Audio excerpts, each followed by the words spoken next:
your participation in the discussion. Now, tonight, ladies and gentlemen, my co-host is not going to be with me tonight. Hopefully, she will call in. You know, she's always busy taking care of those AP students she has, trying to make them score high in that AP class. You know, whether it's AP Political Science. Yeah, she's an AP teacher. You know, very outstanding teacher at it, too. So we're going to get into some local news tonight, and then we're going to go to some national news. We're going to address that situation there at the University of Oklahoma with those fraternities and them guys singing this song. Oh, boy, we think we're in this post-racial United States of America, but sometimes you really and truly wonder. You just wonder. So let's go over to the Village Green and see what's going on. Maplewood Ideas Festival features acclaimed authors, artists, visionaries. Maplewood Memorial Library will present the second annual Ideas Festival this March and April. Attend lectures and events featuring renowned authors, architects, innovators, artists, and visionaries, all free. The festival officially kicks off with an art and music reception on Saturday, March the 14th at 2 p.m. at the library's main branch. The music of Django Reinhardt will be performed by Martin Lays and friends. Last year's festival was a roaring success, with the Maplewood Literary Award presented to Judith Voist, and other guests included David Brancaccio and Alex Gibney. This year, the Literary Award will be presented to internationally acclaimed author and Columbia High School graduate Paul Auster. Also on tap, famed artists and CHS grads Peter Eisenman and Richard Mayer, former New Orleans mayor and current president, CEO of the National Urban League, Mark Morial, and legendary costume designer Anne Roth. So a lot of activities going on at the Maplewood Ideas Festival, scheduled for starting on March the 14th at 2 p.m. And everything is free to everyone. You definitely don't want to miss that. Columbia High School present Ragtime opening March 13th. Columbia High School will present Ragtime School Edition for its annual all-school musical. Show dates are March 13, 14, 20, and 21 at 7:30 p.m. and March 15 and 22nd at 2 p.m. Tickets are $10 in advance of the day of the performance and $15 on the day of the performance. The show will be held at the CHS Auditorium located at 17 Parker Avenue in Maplewood. This year there is a special opportunity for 6th graders to see the performance for free if accompanied by a paying adult, and participate in a talkback with CHS Principal Elizabeth Aaron and the show directors and stars. So there you have it. You don't want to miss this. Columbia High School present Ragtime, the 13th, March 13th, 14th, 20 and 21st at 7:30 p.m. And then again at March 15 at 2 p.m. So don't forget, your tickets can be purchased online or at the door 90 minutes before each performance. You don't want to miss that. The Columbia High School normally puts on excellent and outstanding plays. Learn about Seth Boyden School at Parent-to-Parent event March 11. All Maplewood, South Orange parents and guardians interested in learning about Seth Boyden Demonstration School directly from Seth Boyden parents are invited to Seth Boyden this Wednesday, March the 11th at 7:30 p.m. for a parent-to-parent event. Unlike other elementary schools in South Orange Maplewood School District, parents from throughout the district can opt into Seth Boyden Demonstration School. The parent-to-parent event will be an informal conversation at which current Seth Boyden parents will be present to share their experience and respond to questions. Parent-to-parent will be held in the library at Seth Boyden, located at 274 Boyden Avenue. There will be light refreshment. The event is sponsored by the Seth Boyden PTA. You can send questions on RSVP to sbnews@sethboyden.com. That's sbnews@sethboyden.com. Well, election time is coming up, ladies and gentlemen. It's election time in South Orange and Maplewood. South Orange trustee village president candidate hosting campaign kickoff on March the 15th. 3 candidates for the South Orange village trustee and 1 for village president are hosting a campaign kickoff on Sunday, March the 15th from 3 to 5 p.m. at the above restaurant and bar. Meanwhile, other candidates is working to collect the necessary number of signatures to file by the deadline, which was this afternoon. Yep. Trustee Sheena Collum, who will run for village president, and trustees Mark Rosner, Howard Levinson, and Deborah Davis Ford, who are each running for re-election as trustee, are running on the same ticket, South Orange 2015. They have invited the public to attend their campaign event kickoff. Longtime resident Elisa Aronson still needs to file her election petition for both trustee and village president. Potential candidates are required to collect 123 signatures on a petition to become eligible to enter the race.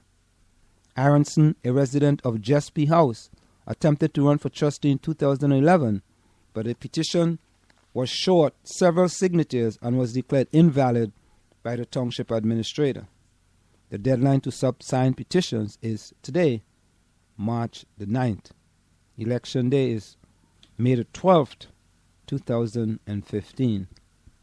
So it seemed like these candidates are going to be unopposed and easily re-elected. South Orange train station will close overnight to deter homeless. A growing number of homeless people sleeping overnight in the South Orange train station has prompted the impending closure of the station between the hours of 2 a.m. and 5 a.m. daily. The new schedule is set to begin March the 16th. The move comes after increasing complaints from commuters and residents, said Township Administrator Barry Lewis Jr. It has been a growing concern, said Lewis, who noted that while the town was sympathetic to the plight of homeless people sleeping in the station, the situation has grown untenable. There were people defecating in corners, said Lewis. It's not a good environment for anyone. The station is owned by New Jersey Transit, which has the sole jurisdiction to set the station hours. New Jersey Transit was concerned about security issues as well as the safety of commuters and the homeless, said Lewis. After complaints from residents began to increase in recent years, the Township Public Safety Committee reviewed the situation and recommended the closure. In June 2014, the Board of Trustees passed a resolution suggesting that New Jersey Transit shut the station between 2 a.m. and 5 a.m. That kicked off a lengthy discussion between village officials and New Jersey Transit, said Trustee Sheena Collum. There were steps that New Jersey Transit had to take before making the decision to close the stations, and locks had to be installed. Township officials have been coordinating with New Jersey Transit social worker to alert homeless people to the new hours and to inform them of available nearby shelter. The town is also considering providing transportation to the shelters for those who need it. South Orange Police will be responsible for opening and closing the station each day. So there you have it. No more homeless people will be able to sleep in the South Orange train station. I mean, that's always a tough issue. Once they're going to provide shelter for these homeless people, I think it's a good thing. If they weren't, then I would have some difficulties with that. South Orange Middle School presents Once Upon a Mattress. With Maplewood Middle School rendition of The Wiz under its belt, and Columbia High School production Ragtime opening March 13th, South Orange Middle School is gearing up to finish out the district season with the uproarious comedy Once Upon a Mattress. Show dates are March 27 and 28 at 7 p.m. and March the 29th at 2 p.m. Tickets for the show go on sale March the 9th. Information on tickets will be available.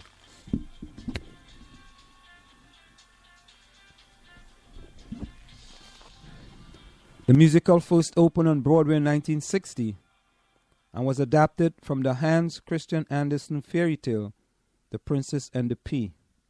Since then, comedic heavy hitters such as Carol Burnett, Jack Gilford, Dottie Goodman, Sarah Jessica Parker, and Jane Krakowski has all played various roles in several productions on stage as well as television. So South Orange Middle School present Once Upon a Mattress again on the March the 27th and 28th at 7 p.m. and again on March the 29th at 2 p.m. Tickets went on sale today. Let's go over to maplewoodian.com, see what he has in store for us. Our good friend, Joe Strapp.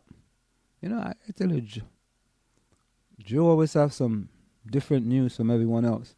The Laurel replacement coming with a Mexican fare. Look for another Mexican restaurant in Maplewood Village, giving Cactus Charlie some competition. In the Maplewood Avenue space that was the Laurel, we will soon see April Coquina, its website declares. We have almost finished the decor of April Cocina, and it's looking just like we envisioned. We are sharing a peek of the exposed brick wall and keeping the rest a surprise. It has to define the style, perhaps closer to a mix of traditional and shabby elements that create a warm and relaxed atmosphere. Now that April is getting closer, we have also started recruiting and will soon kick off testing and tasting of the many recipes that I've compiled over a couple of years. That will be surely exciting and a busy month. So, another restaurant is coming to you in Maplewood Village soon.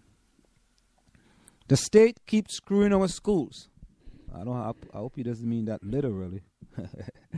One of the glaring parts of our pathetic state education aid is that the South Orange Maplewood School District received a paltry $4.2 million in Trenton funding for the coming year, the same amount we received last year.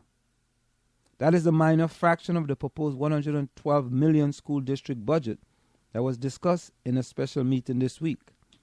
As we pointed out before, our portion is a small 3% of our overall budget, much less than the state average, and a lot less than many other districts our size. You can thank Governor Christie, who proposed state budget includes $12.7 billion in education aid, but no increases for any Essex County district. Also, the state education funding formula that rewards districts based on performance level, but no taxes or income. Our state legislature is earning limits on park and other testing. Bravo to our two state assembly members, John McKeon and Myla Jacey, for their part in pushing legislation that will limit the amount of standardized testing that can take place in our school. The move is notable as students continue with the ridiculous park assessment test this week, and the two individuals signed a letter and send it to a lot of the residents in their constituents. So there you have it. News from our good friend Oprah over at maplewoodian.com. Let me see if there's any other big news going on here. No, that's it. Now let's go over to the South Orange Maplewood School District to see what's going on over there.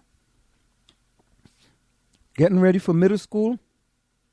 March the 25th, Wednesday, March the 25th at 7:30 p.m. at Jefferson School, located at 518 Ridgewood Road in Maplewood. Parents of 5th grade students are invited to preview the middle school experience and the International Baccalaureate Middle Years Program, better known as IBMYP. School-specific orientation will take place later in the spring. Transition to middle school. What happens between today and September the 1st? IBMYP 101. What is IB education? So you don't want to miss that. Wednesday, March the 25th at 7:30 p.m. at the Jefferson Middle School, located at 518